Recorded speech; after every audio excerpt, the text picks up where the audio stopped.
ഇന്ന് നമുക്ക് 10th എക്സാമിന് ശേഷം ചെയ്യാൻ സാധിക്കുന്ന മറ്റ് കോഴ്സസിനെ പറ്റി വിശദമാക്കാം. കാരണം എല്ലാവർക്കും 10th കഴിഞ്ഞ് +2 കഴിഞ്ഞ് ഗ്രാജുവേഷൻ ഓർ എൻജിനീയറിംഗ് കഴിഞ്ഞു, അതുപോലെ തന്നെ പോസ്റ്റ് ഗ്രാജുവേഷൻ കഴിഞ്ഞ് ജോബ് നേടിയെടുക്കാനുള്ള സാവകാശം ഉണ്ടായെന്ന് വരില്ല. കാരണം അവരുടെ കോഴ്സിന് ശേഷം അവർക്ക് അവരുടെ ഫാമിലിയെ സപ്പോർട്ട് ചെയ്യേണ്ടി വരും ഫൈനാൻഷ്യലി, അല്ലെങ്കിൽ അവർക്ക് ഇത്രയും കോഴ്സ് ചെയ്യാനുള്ള പൈസ കയ്യിലുണ്ടായിരിക്കില്ല. അപ്പോൾ ഇങ്ങനെയുള്ളവരെ ജോലിക്ക് പ്രാപ്തരാക്കുക എന്നുള്ള തരത്തിലുള്ള ഒരു ഡിഫറൻറ്റ് സ്ട്രീം നമുക്ക് അവൈലബിൾ ആണ്. അതായത് നമുക്കറിയാം സയൻസ് സ്ട്രീം, +2 സയൻസ് സ്ട്രീമിനെ പറ്റിയും ഹ്യൂമാനിറ്റീസ് ഓർ ആർട്സിനെ പറ്റിയും കൊമേഴ്സിനെ പറ്റിയൊക്കെ +2 ആയിട്ട് നമുക്ക് ഓപ്ഷൻ ഉണ്ടെന്ന് പറഞ്ഞപ്പോൾ 10th കഴിഞ്ഞപ്പോൾ തന്നെ നമുക്ക് സ്കിൽ ബേസ്ഡ് പ്രോഗ്രാം, അതായത് നമ്മളെ ഒരു ജോലി ചെയ്യാൻ പ്രാപ്തരാക്കി 12th ആകുമ്പോഴേക്ക് 12th ആ സമയമാകുമ്പോഴത്തേക്ക് നമുക്ക് നേരിട്ട് ജോബിലേക്ക് എൻ്റർ ചെയ്യാൻ പറ്റുന്ന കോഴ്സസ് ആണ്, അല്ലെങ്കിൽ ഒരു സ്ട്രീമാണ് വൊക്കേഷണൽ സ്ട്രീം എന്ന് പറയുന്നത്. അപ്പോൾ എന്തൊക്കെ തരത്തിലുള്ള വൊക്കേഷണൽ സ്ട്രീംസ് ഉണ്ട്, എന്തൊക്കെ തരത്തിലുള്ള ഇൻസ്റ്റിറ്റ്യൂട്ട്സ് ഇത് പ്രൊവൈഡ് ചെയ്യുന്നുണ്ട്, ഏതൊക്കെ കോഴ്സസ് ഇവിടെ അവൈലബിൾ ആണ് എന്നുള്ളതിനെ പറ്റിയൊക്കെ നമുക്ക് ഇന്ന് വിശദമാക്കാം. This is Aneesh Kumar and welcome to Empower.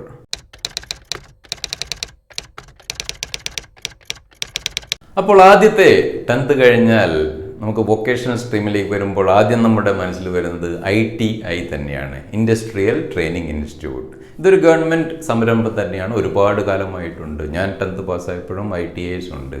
അപ്പോൾ അവിടെ സാധാരണ കൊടുക്കുന്നത് സ്കിൽ ബേസ്ഡ് പ്രോഗ്രാംസ് തന്നെയാണ്. സച്ച് നമുക്കൊരു 6 മാസം മുതൽ 2 വർഷം വരെ ചെയ്യാവുന്ന ഹൺഡ്രഡ്സ് ഓഫ് സ്പെഷ്യലൈസേഷൻ കോഴ്സസ് അവിടെ അവൈലബിൾ ആണ്. ഹൈലൈറ്റ്സ് എന്ന് പറയുമ്പോൾ കൂടുതലും ആൾക്കാർ പോകുന്നതെന്ന് പറയുന്നത് ഒന്ന് കമ്പ്യൂട്ടർ ഹാർഡ്വെയർ എന്ന് പറയുമ്പോൾ നമ്മളൊരു കമ്പ്യൂട്ടറിനെ ഓപ്പൺ ചെയ്ത് അതിൽ എന്തൊക്കെയുണ്ട് നമുക്ക് അസംബിൾ ചെയ്യാനും അതുപോലെ തന്നെ കമ്പ്യൂട്ടർ ടെക്നീഷ്യനായിട്ട് വർക്ക് ചെയ്യാനൊക്കെ നമ്മൾ പ്രാപ്തരാക്കുന്നത്. അതുപോലെ തന്നെ നെറ്റ്വർക്കിംഗ് കോഴ്സസ്, നമുക്ക് എന്താണ് ലോക്കൽ ഏരിയ നെറ്റ്വർക്ക്സ്, എങ്ങനെ നെറ്റ്വർക്കിംഗ് ഇഷ്യൂസ് ഫിക്സ് ചെയ്യാം, what is IP address, what is OSI layer, ഇങ്ങനെയുള്ള നെറ്റ്വർക്കിംഗ് കോൺസെപ്റ്റ്സും ചെറിയ ലോക്കൽ ഏരിയ നെറ്റ്വർക്സിൽ ഇഷ്യൂസ് ഉണ്ടായാൽ നമ്മൾ ട്രിബിൾ ഷൂട്ട് ചെയ്യാനും ഒക്കെ സഹായിക്കുന്ന നെറ്റ്വർക്കിംഗ് കോഴ്സസ്. അതുപോലെ തന്നെ നമ്മുടെ സോഫ്റ്റ്വെയർ റിലേറ്റഡ്, അതായത് അല്ലെങ്കിൽ നമ്മുടെ ഡാറ്റ എൻട്രി ഓപ്പറേറ്ററായിട്ട് നമുക്ക് എവിടെയെങ്കിലും വർക്ക് ചെയ്യാൻ പറ്റിയ രീതിയിൽ നമുക്ക് ഡാറ്റ എൻട്രി റിലേറ്റഡ്. അതുപോലെ തന്നെ മെക്കാനിക്കൽ ആയിട്ടുള്ള ഇലക്ട്രോണിക്സ് ആൻഡ് ഇലക്ട്രിക്കൽസ്, നിങ്ങൾക്കറിയാം ഒരുപാട് പേർ ഇലക്ട്രിക്കൽ വയറിംഗ് ഒക്കെ പഠിക്കുന്നത്, ഇലക്ട്രോണിക്സ് നമ്മളെ ചെറിയ TVയോ അല്ലെങ്കിൽ റേഡിയോ ഒക്കെ റിപ്പയർ ചെയ്യുന്നത്, ഇങ്ങനെയുള്ള സ്കിൽ ബേസ്ഡ് ആയിട്ടുള്ള പ്രോഗ്രാംസ് ആണ് കൂടുതലും ITIയിൽ പഠിക്കുന്നത്.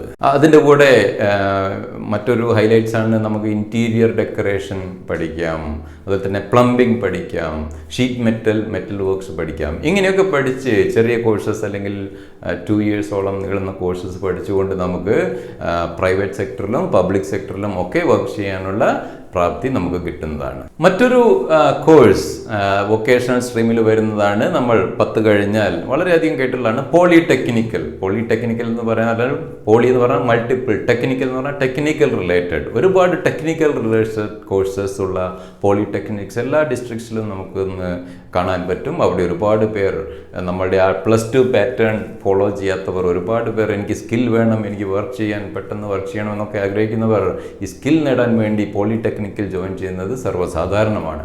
അവിടെ കൂടുതലും ഡിപ്ലോമ കോഴ്സസ്, അതായത് 1 year 2 year 3 year diploma 3 year ചെയ്യുമ്പോൾ ഡിപ്ലോമ സർട്ടിഫിക്കേഷൻ വരെ കിട്ടുന്ന കോഴ്സസ് നമുക്ക് അവൈലബിൾ ആണ്. കാരണം ഈ 3 ഇയർ ഡിപ്ലോമ വെച്ചിട്ട് നമുക്ക് ലേറ്റർ നമുക്കൊരു BTech ചെയ്യണമെങ്കിൽ ഡയറക്റ്റായിട്ട് നമുക്ക് 2nd ഇയർ ഓഫ് BTech മുതൽ സ്റ്റാർട്ട് ചെയ്യാവുന്നതാണ് ഡിപ്ലോമ ഹോൾഡേഴ്സിന്.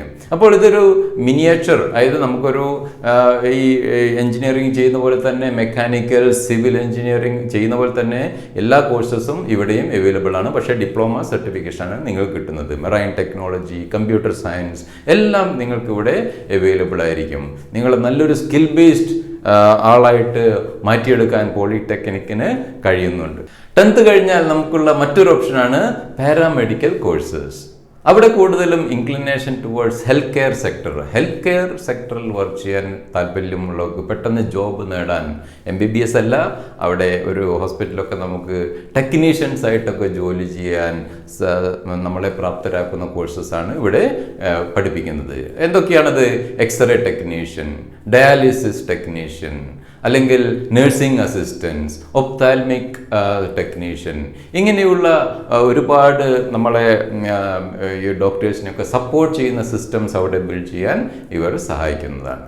മറ്റൊരു ഓപ്ഷനാണ് after 10th vocational training courses. അതായത് ഗവൺമെൻറ് തന്നെ, ഇന്ത്യ ഗവൺമെൻറ് തന്നെ ഒരുപാട് സെൻറ്റേഴ്സ് ഇതിനായിട്ട് സെറ്റപ്പ് ചെയ്തിട്ടുണ്ട്. നാഷണൽ സ്കിൽസ് ഡെവലപ്മെൻറ്റ് കോർപ്പറേഷൻ എന്നൊക്കെ പറയുന്ന 1 to 2 years of skill programs നമുക്ക് തരുന്ന ഓർഗനൈസേഷൻസ്. അവിടെയുള്ള കോഴ്സസാണ് സോഫ്റ്റ്വെയർ ഡെവലപ്മെൻറ്റ്, ഫാഷൻ ടെക്നോളജി, അല്ലെങ്കിൽ ജ്വല്ലറി ഡിസൈനിങ്, ഇങ്ങനെയുള്ള നിഷ് പ്രോഗ്രാംസ് നമുക്ക് പഠിക്കാൻ വേണ്ടി അവൈലബിൾ ആയിട്ടുള്ള ഇന്ത്യ ഗവൺമെൻറ് സെറ്റപ്പാണ് ഇങ്ങനെയുള്ള കോഴ്സസ് നടത്തുന്നത്. അപ്പോൾ നമ്മൾ ആഫ്റ്റർ 10th ശേഷം കഴിഞ്ഞ വീഡിയോയിൽ നമ്മൾ സ്ട്രീംസും +2 അവൈലബിൾ ആയിട്ടുള്ള സ്ട്രീംസിനെ പറ്റിയാണ് വിശദമാക്കിയത്. അപ്പോൾ അത്രയും സമയമില്ലാത്തവർക്ക് പെട്ടെന്ന് സ്കിൽസ് നേടാൻ വേണ്ടി എന്തൊക്കെ സ്കിൽസ് ബേസ്ഡ് പ്രോഗ്രാം ഉണ്ടെന്ന് നമ്മൾ ഈ വൊക്കേഷണൽ സ്ട്രീമിലൂടെ മനസ്സിലാക്കി.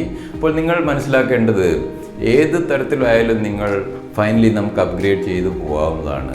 അപ്പോൾ അതുകൊണ്ട് തന്നെ പെട്ടെന്ന് തന്നെ ജോലി കയറിയത് കൊണ്ട് നമ്മൾ ലോ ലെവൽ ജോബാണ് ചെയ്യുന്നുള്ള ആലോചന ആവശ്യമില്ല. നിങ്ങൾക്ക് always you can upgrade your self and Excel your career.